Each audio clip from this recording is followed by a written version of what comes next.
Bab 6002. Sister Sun tersenyum dan berkata, Nyonya. Hanya butuh setengah tahun bagimu untuk menyadari Tao. Kalau dipikir-pikir, hanya perlu 2 atau 3 tahun bagi Nona Ito untuk menyadari Tao. Margaret menggelengkan kepalanya dengan lembut dan berkata, Nanako lebih berbakat dariku. Waktu yang dibutuhkan untuk pencerahan harus lebih singkat dari waktu saya untuknya. Mungkin, dia bisa berhasil mencerahkan dalam waktu 1 bulan. Saudari Sun bertanya dengan heran. Nyonya, apakah Anda begitu optimis dengan Nona Ito? Margaret mengangguk dan berkata, dia lebih baik dari sebagian besar orang dewasa di dunia ini. Dan semakin suci seseorang, semakin mudah mereka memahaminya. Saat ini, Nanako di Aula Buddha datang untuk duduk bersila di depan kasur. Kemudian menutup matanya dengan terampil mengerahkan energi sejati dan kesadaran spiritualnya dan memasuki alam penglihatan batin. Karena dia sudah menguasai seluruh proses pemeriksaan endoskopi. Nanako kembali ke lautan kesadaran dengan mudah. Lautan kesadaran saat ini masih seperti dulu. Sangat tenang dan tanpa riak apapun. Dia terus mendorong kesadarannya ke atas. Saat ketinggiannya terus meningkat, kesadarannya semakin menjauh dari lautan kesadaran di bawah. Semakin tinggi dia pergi, semakin besar perlawanan tanpa nama yang terjadi. Setelah dia mencoba yang terbaik untuk mencapai titik tertinggi, dia tidak bisa lagi bertahan dan membiarkan kesadarannya mulai turun dari langit. Saat ini, dia sedang memikirkan tentang bagaimana menjadi tidak mementingkan diri sendiri dan tidak sadarkan diri. Dia berusaha keras untuk mengendalikan dirinya dan tidak membiarkan dirinya memikirkan apapun. Namun semakin dia melakukannya, banyak hal yang datang padanya seperti air pasang. Memasuki kesadarannya. Dia memikirkan masa kecilnya, orang tuanya, pertemuan pertamanya dengan Charlie, dan malam bersalju di Kyoto. Kemudian, kesadarannya tiba-tiba berhenti dan mengalir ke lautan kesadaran. Tapi lautan kesadarannya sepertinya telah terkena mantra. Dan masih belum ada gelombang di permukaan. Nanako, yang dikelilingi oleh lautan kesadaran, merasakan kekuatan besar datang ke arahnya dari segala arah sebelum dia bisa menyesuaikan kesadarannya. Kemudian, kekuatan besar mulai mendorongnya ke hulu. Dia merasa kesadarannya seperti gelembung di dasar laut. Terjepit oleh air laut yang ada di mana-mana dan mengalir menuju permukaan air dengan kecepatan tercepat. Segera setelah itu, kesadaran Nanako melompat keluar dari permukaan lautan kesadaran. Saat kesadarannya didorong keluar dari lautan kesadaran, Nanako tiba-tiba membuka matanya dan terengah-engah. Pada titik tertentu, seluruh tubuhnya berkeringat. Guru Jingking di samping berkata, pemujanya pasti didorong keluar oleh lautan kesadaran, kan? Nanako mengangguk sedikit dan berkata dengan sedikit lelah. Mengendalikan kesadaran untuk mencapai setinggi mungkin sungguh sangat melelahkan. Tapi tidak perlu dipikirkan lagi, proses diusir dari lautan kesadaran bahkan lebih menyakitkan. Dan tekanan yang ada di mana-mana sangat mencekik. Yang terpenting adalah semakin saya ingin tidak mementingkan diri sendiri. Semakin aku mengingat banyak hal yang berhubungan dengan diriku. Guru Jingking berkata dengan serius, pencerahan memang sama sulitnya dengan mendaki ke langit. Tidak hanya sulit untuk berhasil, tetapi proses mengalami dan mencoba juga sulit. Biksu malang itu mencoba dalam keadaan ini selama 8 tahun penuh. Selama 8 tahun itu, saya tidak tahu berapa banyak kegagalan yang saya buat. Tetapi bakat seorang penyembah lebih tinggi daripada bakat seorang bikhu yang malang. Jadi tidak butuh waktu lama untuk mengetahuinya. Setelah mengatakan itu, Guru Jingking menambahkan. Saat pemuja itu melihat ke dalam tadi, ekspresinya berubah beberapa kali hanya dalam beberapa detik. Saya pikir itu karena apa yang dia pikirkan. Terlalu banyak gangguan. Jika Anda ingin mencapai dunia bawah sadar, pertama-tama kamu harus membiarkan dirimu tidak memiliki keinginan.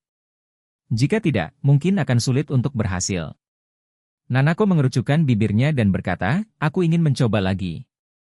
Bab 6003.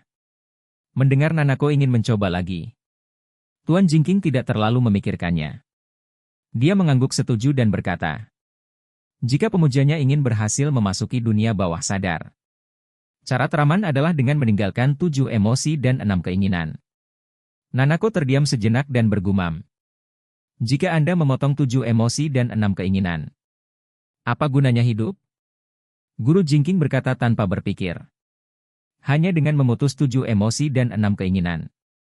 Bisakah kita memiliki kesempatan untuk menjadi seperti Buddha dan menyelamatkan semua makhluk hidup dengan lebih baik?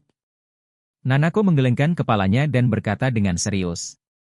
Dengan segala hormat, bukankah itu semacam 7 emosi dan 6 keinginan jika Anda dengan sepenuh hati mencari Buddha? Bukankah itu juga semacam 7 emosi dan 6 keinginan jika Anda dengan sepenuh hati berpikir untuk menyelamatkan semua makhluk hidup? Tentu saja, menyelamatkan semua makhluk hidup adalah benar, tetapi tidak semua orang memiliki perasaan yang sama terhadap diri mereka sendiri. Jika dia tidak puas dengan situasi saat ini, jika dia menjalani kehidupan yang bahagia dan puas, mengapa dia membutuhkan orang lain untuk membantunya? Nanako berkata, lagi pula karena aku punya keluarga dan kekasihku sendiri. Saya tidak bisa melupakannya. Sekalipun aku bisa meninggalkan semuanya, tapi karena aku sepenuh hati ingin mencerahkan. Mengejar pencerahan adalah keinginan saya yang lain. Saat saya memasuki lautan kesadaran dan melompat ke bawah, itu untuk pencerahan. Tapi untuk menipu diriku sendiri, atau untuk menipu lautan kesadaran. Saya jelas di sini untuk itu. Tetapi jika saya ingin berpikir bahwa saya tidak memiliki keinginan atau keinginan, bukankah itu sama saja dengan menipu? Guru Jingking terkejut sesaat, lalu mendesah pelan. Apa yang dikatakan penyembah itu, bukannya tidak masuk akal. Setelah itu, dia bertanya padanya. Lalu apa yang ingin dicoba oleh penyembah kali ini? Nanako menggelengkan kepalanya, saya tidak tahu. Saya hanya ingin mencoba lagi, tidak peduli berhasil atau gagal. Hari ini saya tidak akan mengganggu guru lagi. Guru Jingking berkata.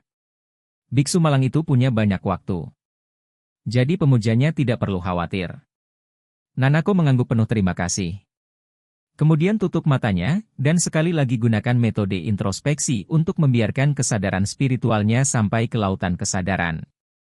Seperti sebelumnya, kali ini Nanako masih berusaha sekuat tenaga untuk mendorong kesadarannya ke tingkat yang lebih tinggi. Namun, upaya sebelumnya menghabiskan banyak energi.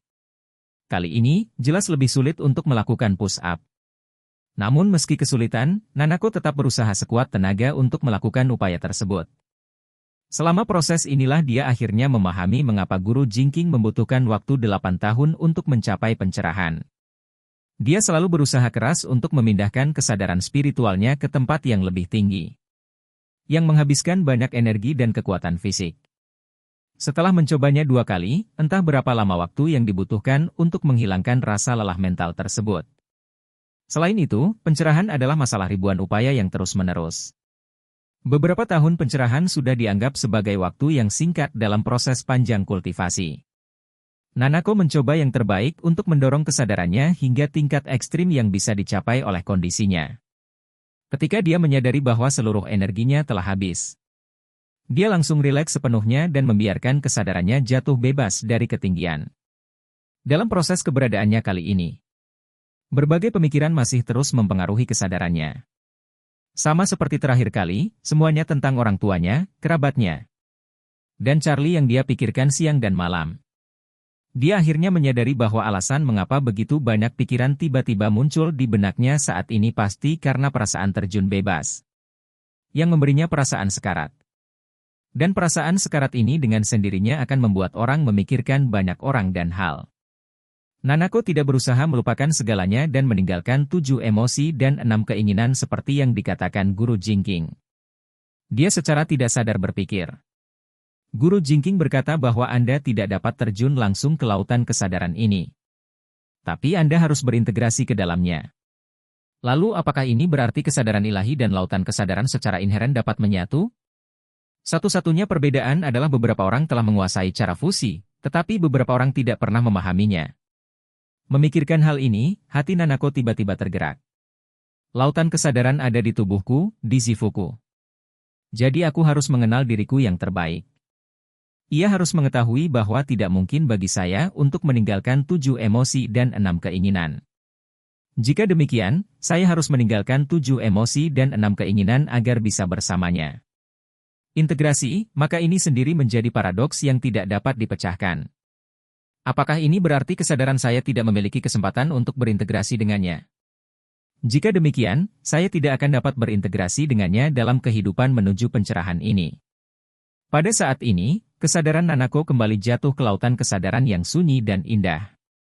Dampaknya yang kuat menghancurkan kesadarannya ke kedalaman lautan kesadaran. Dan kesadaran Nanako kembali rusak parah. Seluruh kesadaran tidak memiliki kekuatan untuk melawan. Kemudian, tekanan besar dari lautan kesadaran menyapu dirinya lagi. Dan kesadarannya hendak menuju ke laut.